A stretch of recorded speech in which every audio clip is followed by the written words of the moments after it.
Congressman James Comer finally admitted it, sort of. The House Oversight chairman is leading the investigation into Hunter Biden and possible influence peddling.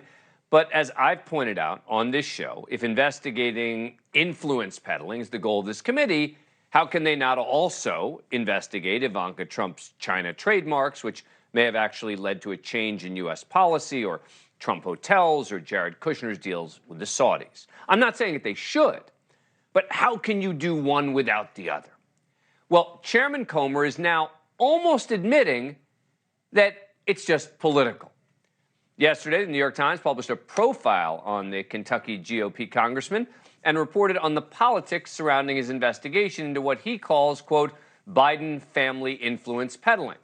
The article highlights how Comer abandoned a previous House investigation into whether former President Trump improperly profited from his presidency, and how he also dropped a separate inquiry into the business dealings of Jared Kushner, who received a $2 billion investment from a Saudi wealth fund 6 months after leaving office.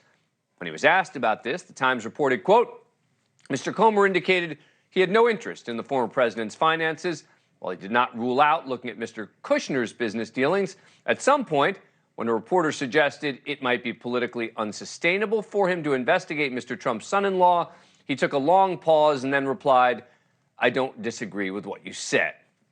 At the heart of an investigation into Hunter Biden and his dad is the alleged entanglements with foreign governments. And more to the point, did those relationships lead Joe Biden to do anything different? Did Joe Biden change his positions or U.S. policy to help Hunter or himself financially? That's the reason, right? In theory, that you'd be investigating Hunter Biden. Well, here's how Comer recently explained its importance. I think that we're going to be able to trace the money back to the sources in China, the sources in Ukraine, and the sources in Russia. And hopefully we can get answers for what did the Biden family do to receive this much money. But if that's the purpose, then there's actually more evidence today of influence peddling when it comes to very lucrative deals with foreign entities that Jared Kushner and Ivanka Trump benefited from. Specifically, the Chinese government seems to have fast-tracked trademarks Ivanka applied for after Trump took office. She applied for about 17 of them and received them quickly in 2017. Then on May 7, 2018, China announced it approved 5 more of Ivanka Trump's trademark applications.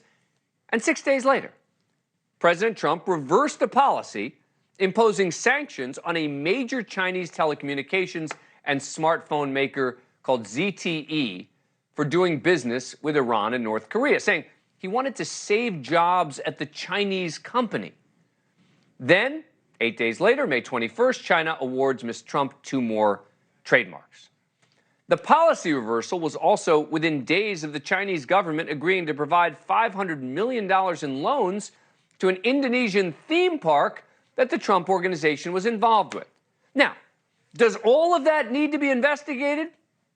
Well, no. Only if you think it's critical to investigate the Bidens and possible influence. And then there's Ivanka's husband. 6 months after leaving the White House, Jared Kushner secured that $2 billion investment from a fund led by the Saudi Crown Prince, a close ally, during the Trump administration. And it was an investment that an advisory panel at the fund recommended against providing. But they were overruled by the Saudi Crown Prince, Mohammed bin Salman. $2 billion. And what about Trump hotel businesses that were being managed by his sons Eric and Don Jr. while he was in office? The Trump Hotel in D.C. consistently hosted foreign dignitaries during their diplomatic visits while Trump was in office, raising questions about currying favor or, influence peddling. Look, I am not saying those things need to be investigated. I'm not. But again, if you're going to investigate Biden family influence, how can you ignore the Trump family? And it seems Congressman Comer recognized the need to do both, even in January, when confronted about this seeming inconsistency when he was on CNN. The influence peddling with respect to the Trump administration will be a part of our overall investigation because both Democrats and Republicans have complained about this with the previous 2 administrations. But now he's coming clean, and he's admitting there's no investigation of Trump or Kushner coming.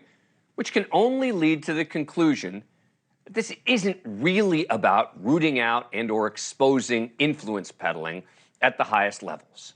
Congressman Comer deserves credit for his candor. It's rare that someone in his position will admit that an investigation is politically driven. And now it's time for the rest of us to stop pretending as well. Thank you for watching. Go to newsnationnow.com to find NewsNation on your cable provider. And don't forget to click the red subscribe button below to get more of NewsNation's fact-driven, unbiased coverage.